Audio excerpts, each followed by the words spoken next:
فتعالى كده واحده واحده نرسم ايه الحديد العلوي في اتجاه واي، عشان كده يبقى احنا في الزون دي خلصنا كل المطلوب مننا. بص يا هندسه كنت بعمل ايه؟ كنت بقولك بحط دايمنشن عند كل نقطه تغير، يعني ولو قلنا ان دي كده نقطه تغير، فانا دلوقتي هجيب خط كده، ارسم خط كده اهو بالشكل ده، لان السيخ اللي هيمشي هنا غير السيخ اللي هيمشي جوه، فبالتالي اروح جاي عامل اوفست بالشكل ده وبضغط ثرو مالتيبلاي، واروح عند كل نقطة تغير اروح جاي عامل ايه؟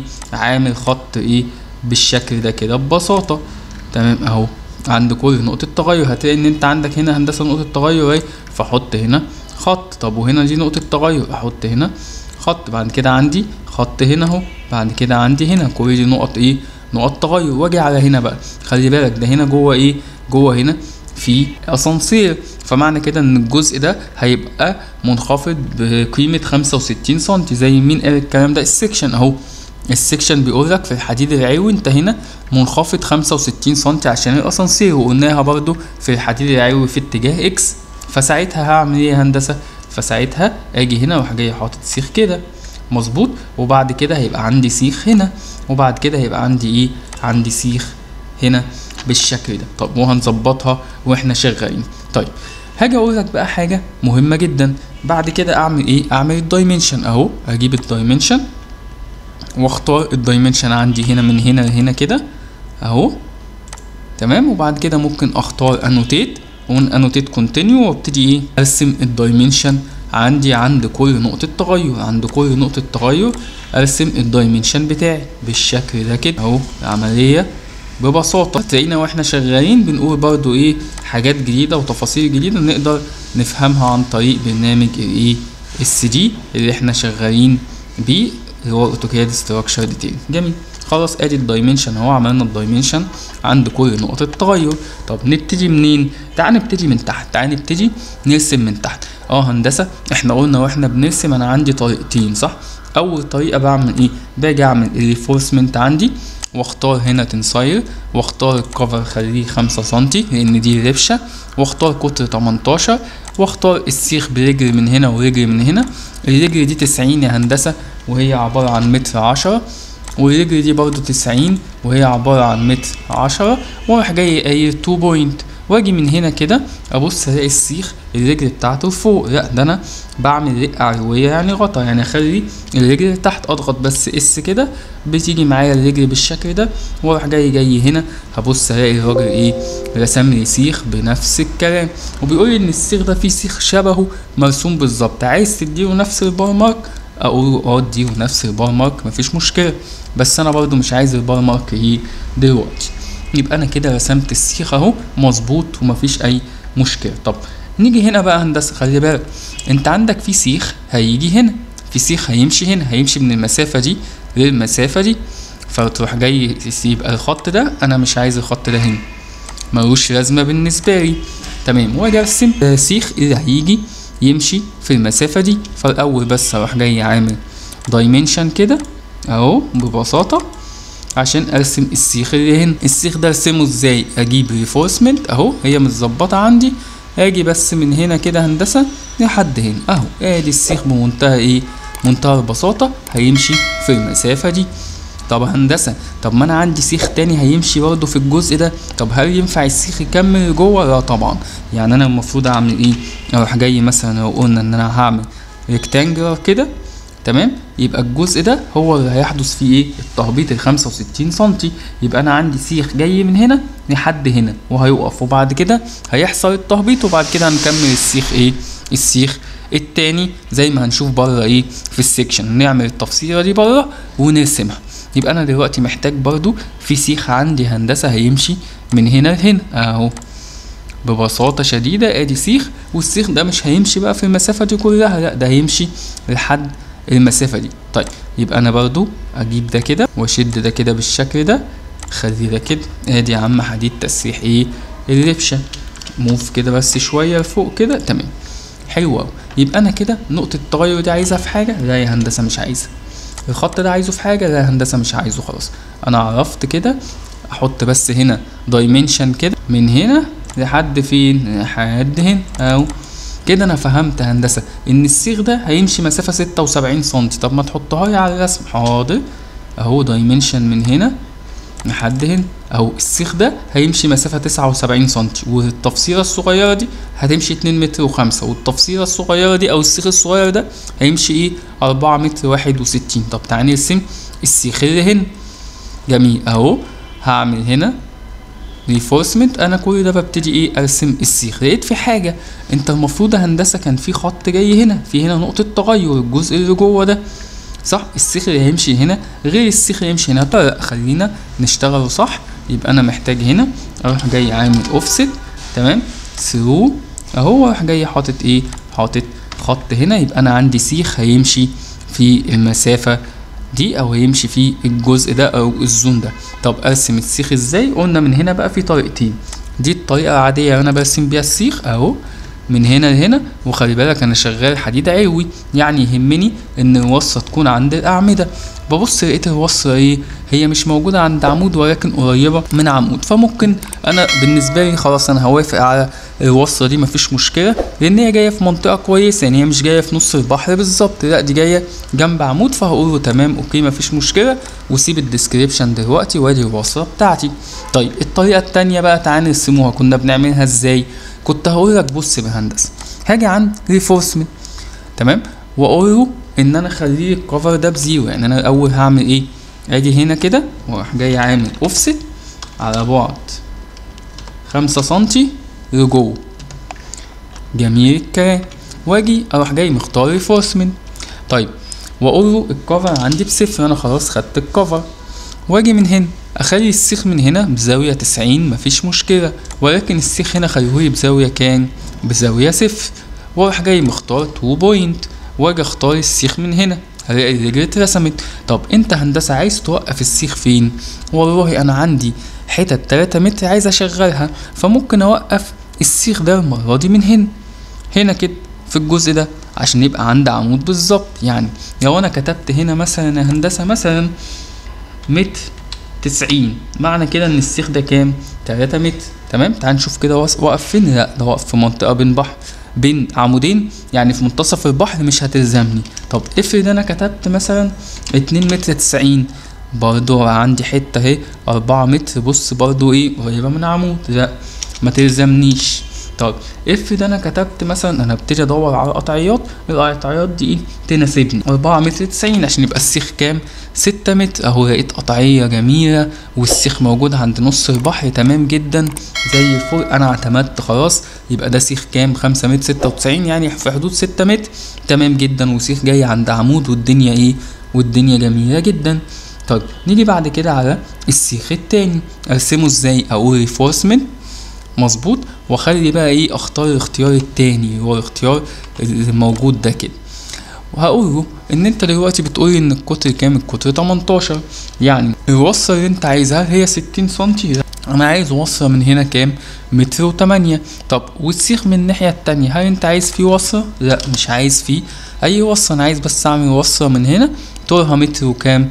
متر و8. اروح جاي دايس 2 بوينت. مجرد ما تقف هنا هتبص هتلاقي رسم لك ايه الوصله على طول، وابتدي اتحرك بالسيخ زي ما انا عايز. طيب انا لو اتحركت بالسيخ مسافه مثلا وليكن 5 او نقول مثلا 4 متر 90 هنا اهو 4 متر 90. طب هل ده كده يناسبني؟ لا ما يناسبنيش. طيب تعال نبص كده ونختار هندسه وليكن 5 متر 90 يعني وصله 7 متر.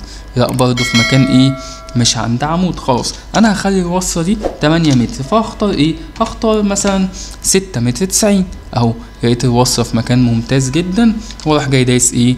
دايس انتر. بقت الوصله 7 متر 98 يعني 8 متر. وصله كده جايه عند عمود اهي وممتازه جدا. فاضل بقى الوصله الاخيره دي هتبقى وصله محكومه، فهاجي من هنا متر و8 او طول وصله متر و8، بس اجي هنا اخلي بقى ايه الوصله برجل عباره عن متر 10 مظبوط. واجي ادوس ايه؟ ادوس 2 بوينت بالشكل ده، واجي من هنا كده هندسة هلاقي الوصلة اترسمت، وادي السيخ معايا اهو هيكمل ببساطة هنا كده. يبقى انا كده رسمت ايه؟ رسمت الوصلة طلعت برضو ايه 7 متر 80 يعني 8 متر. يتفضل حتة 4 متر قطعية ممتازة وتشتغل معايا في كراسي، تشتغل معايا في حاجات كتير جدا. وسيب لي برضو الديسكريبشن دلوقتي. جميل. فاضل ان انا اعمل ايه بقى؟ اروح جاي واخد الوصلة دي، واخد الجزء ده كده مظبوط، واخد الوصلة دي وارسم بقى ايه، اخدها كده كوبي بره عشان ارسم السيخ اللي هو ماشي في الاتجاه ده. صح؟ مش انا عندي سيخ كده هندسة ماشي في المسافة دي مظبوط جدا. يبقى هندسة خلي بالك، اروح جاي راسم السيخ ده ازاي؟ اقول ريفورسمنت، واجي بعد كده انا عايز سيخ من هنا، يبقى ماشي وصلة متر و8 من هنا، يبقى ماشي وصلة متر و8 من هنا. 60 فاي بتاعتي وال60 فاي بتاعتي. تمام. وممكن اخلي والكفر عندي خليه صفر، مفيهوش مشكله خالص في الكفر. واروح جاي هنا اخلي الوصله هنا بصفر واقول ده 2 بوينت. طيب اول بوينت فين؟ اول بوينت من هنا يا هندسه اهو. الراجل راح جاي راسم لي وصله، وادي تاني بوينت ايه من هنا. بس كده اهو اترسم السيخ بمنتهى الجمال. تمام. اروح جاي بس اعمل له موف كده اهو، واقول له هندسه خلي بالك ان السيخ ده هيمشي ايه؟ هيمشي المسافه من هنا اهو. ممكن اختار من فوق كده دايمنشن واقول له هيمشي مسافه من هنا ايه؟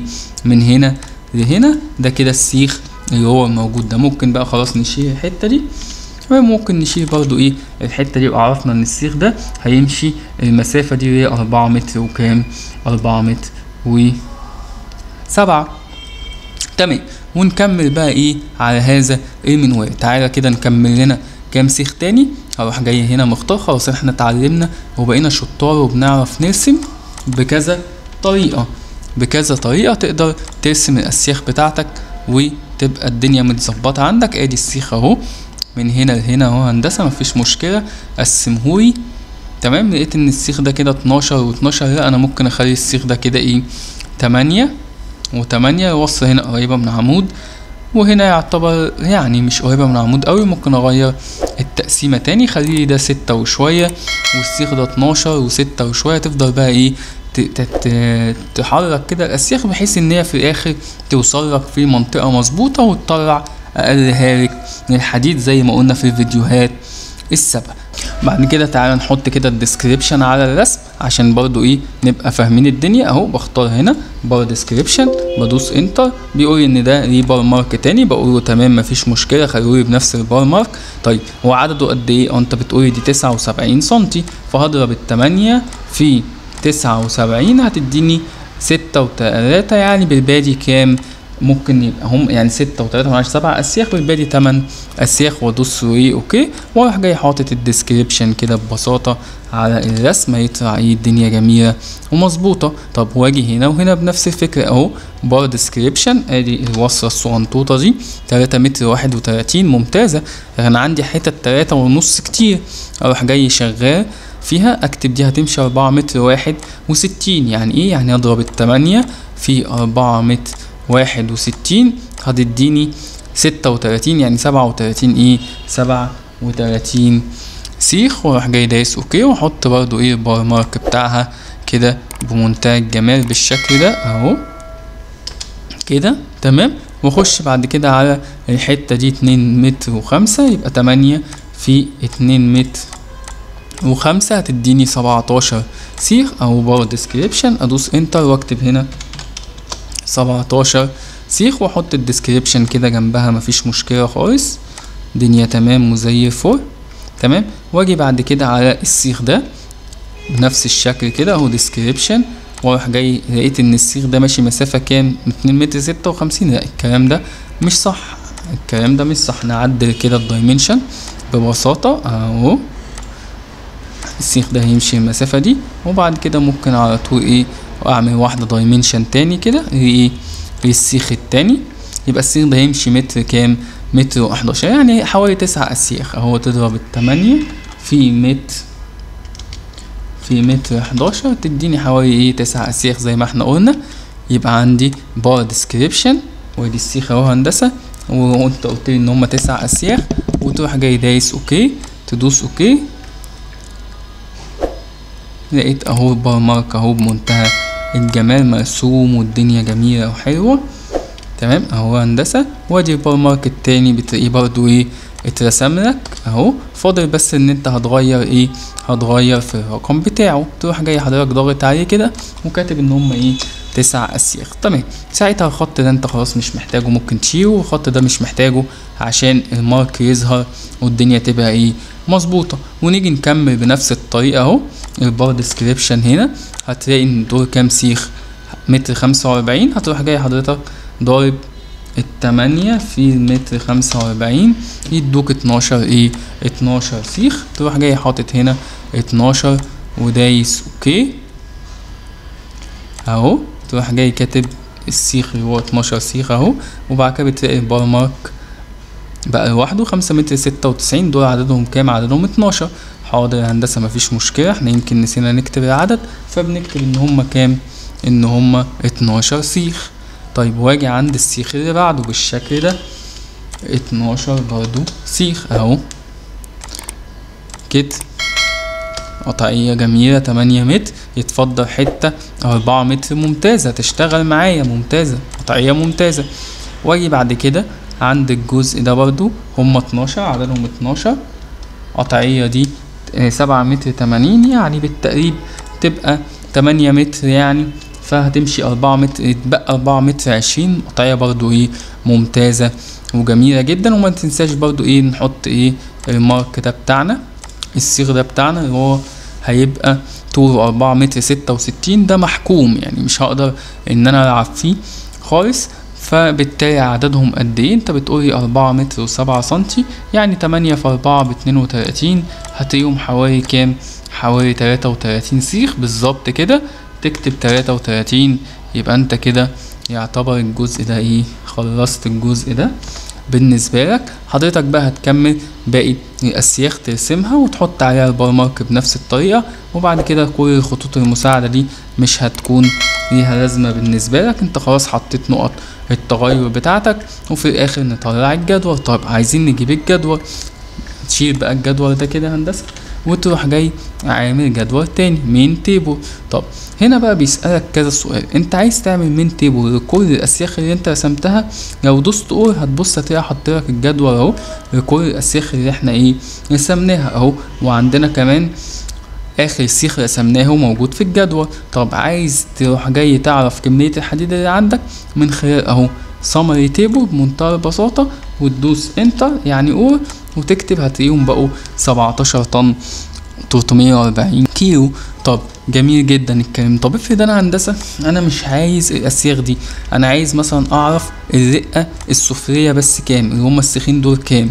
فتروح جاي حضرتك جاي كده من عند مين تيبل وعامل سيلكشن ومختار الجزء ده تمام، وتدوس انتر هيروح جاي حاطط لك العدد بتاعهم مظبوط. وتروح جاي برضو من خلال هنا السمري تيبل هتروح جاي مختار سيلكشن وتختار هنا تيبل، تدوس انتر هتبص هتلاقي حط لك القيمة بتاعتك ان هما 13 طن 965. ولكن برضو خلي بالك من نقطة، هو هنا عمل ايه؟ هو هنا بيجمع الاسياخ. يعني انت مثلا عندك هنا المارك رقم 3، هتبص هتلاقي هنا المارك رقم 3 عندك في منه 25 ايه 25 حتة، 25 حتة هنا وهنا وهكذا. يبقى انت دلوقتي تقدر في النهاية خالص لو انت عايز تعرف الاسياخ اللي رسمتها دي او الربشة دي هيبقى فيها كام طن، تقدر تحسبها بمنتهى البساطة عن طريق ان انت بتختار مين تيبل، بتختار الاول عندك يقول لك التيبل عايز تحطه فين، تضغط بس هنا بالماوس. وبعد كده عندك هنا السمري تيبل تختار برضو اور وتروح جاي حاطط يطلع عندك الاسياخ اللي احنا رسمناها دي 17 طن 340 كيلو. كده يبقى احنا في الجزء ده خلصنا حديد الربشة وتعلمنا ازاي بنرسم حديد الربشة عن طريق برنامج ASD في الرقة السفلية وفي الرقة السفلية في اتجاه اكس والرقة السفلية في اتجاه واي والرقة العلوية في اتجاه اكس والرقة العلوية في اتجاه واي. ممكن بقى حضرتك تروح جاي ايه عامل حبة حاجات حلوة كده، تيجي بقى ايه تكست بأمر تكست تمام، وتروح جاي مختار كده هنا تكست بوتوم رينفورسمنت وتروح جاي كاتب مثلا ايه هنا اكس دايركشن مظبوط. هتلاقي طبعا الكلمة دي كبيرة خالص، طبعا هنصغروها دلوقتي اهي بالشكل ده. هتروح جاي عامل لها امر اس سي، امر سكيل، وتضغط عليها كده هيقول لك سكيل فاكتور ايه 0.05 مثلا، عايزها تبقى كلمه صغيره، وتروح جاي حاطط هنا او عامل لها الاول روتيت ببساطه، تمام، وتاخد لي منها كوبي كده، تروح جاي حاطط واحده هنا كده،